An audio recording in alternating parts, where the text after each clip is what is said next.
Welcome back to the channel, guys, and today we're going to be talking about Battlefield 2042. There are two remaining world superstates, Russia and the USA, with soldiers in each of these states fighting to secure their future. This is the Battlefield of 2042. But is this year's Battlefield worth your time and money? Let's get into it.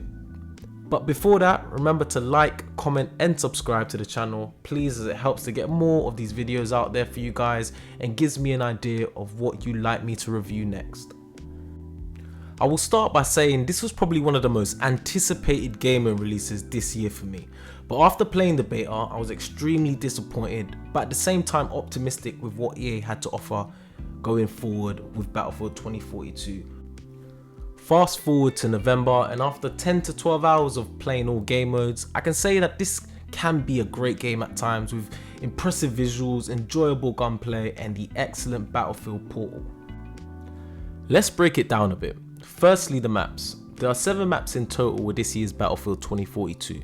Very impressive in terms of sheer scale in order to accommodate the new 128 player count. This means that the majority of the time, unless you find a vehicle or form of air transport, you'll constantly find yourself running from point to point in game modes like Conquest. Multiple times on maps like Hourglass or Discarded, I felt I had jogged a mini marathon to get to and from each point, with other squads very much doing their own thing. The best way to describe the maps is that they have the look and almost feel of a battle royale map, but I have to give a big shout out to the unpredictable weather events though, as they really change the dynamics of the maps each time, which make for a different style of playthrough. Next, the game modes. All Out Warfare, which includes Conquest and Breakthrough, Hazard Zone, which has a 32 player count, and Battlefield Portal. My favourites so far, I would have to say, are Conquest and Portal. However, Hazard Zone is definitely more of a change of pace and is a completely new game mode Battlefield introduced. This is a 32 player squad based mode in teams of 4 where you're responsible for securing and extracting data drives against other teams.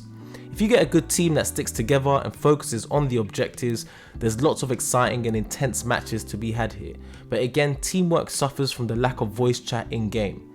Yes, you can set up a Discord chat or type text in game, but not all players in a team will want to do that. Hopefully a day one patch can fix this minor issue. It's still a great game mode regardless. Then we have Battlefield Portal, which is the star of the show for me. This is a game mode creator where you can replay classics like Battlefield Bad Company 2, Battlefield 3 and Battlefield 1942, all in a single portal.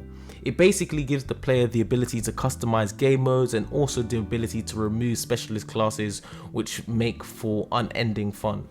At launch, the EA team have released modes in Portal that lean towards the old games, such as Rush in Bad Company 2 and Conquest in Battlefield 3, and it's the most fun I've had in a Battlefield game for a very long time. So, the introduction of the new specialist systems, which are individual characters that have unique abilities and equipment, as it allows players to build their own classes and loadouts. My favourites would have to be Boris, who has a mini turret that is more effective when he's close to it, and Sundance, who has a pocket full of different grenades that will recharge over time. Let me know in the comments what specialists you guys are using and why. On to the graphics and gameplay. The Battlefield 2042 environments and graphics overall are visually gorgeous. There's no doubt that this is a good looking game, and that was proven from the beta.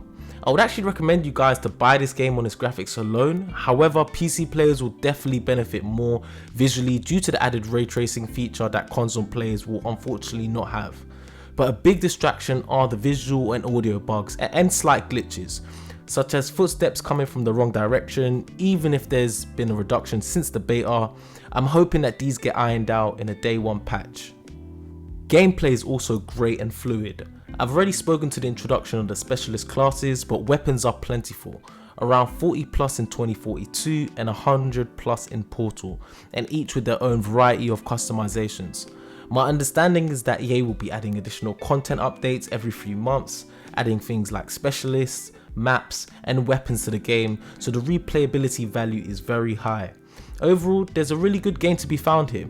Battlefield 2042 goes to show that its new modes personally have been the stars of the show. I'm really looking forward for the future of Battlefield 2042 and where EA can take the franchise moving forward. As always guys, if you liked the review, please give it a thumbs up. If not, give it a thumbs down and let me know your thoughts in the comments.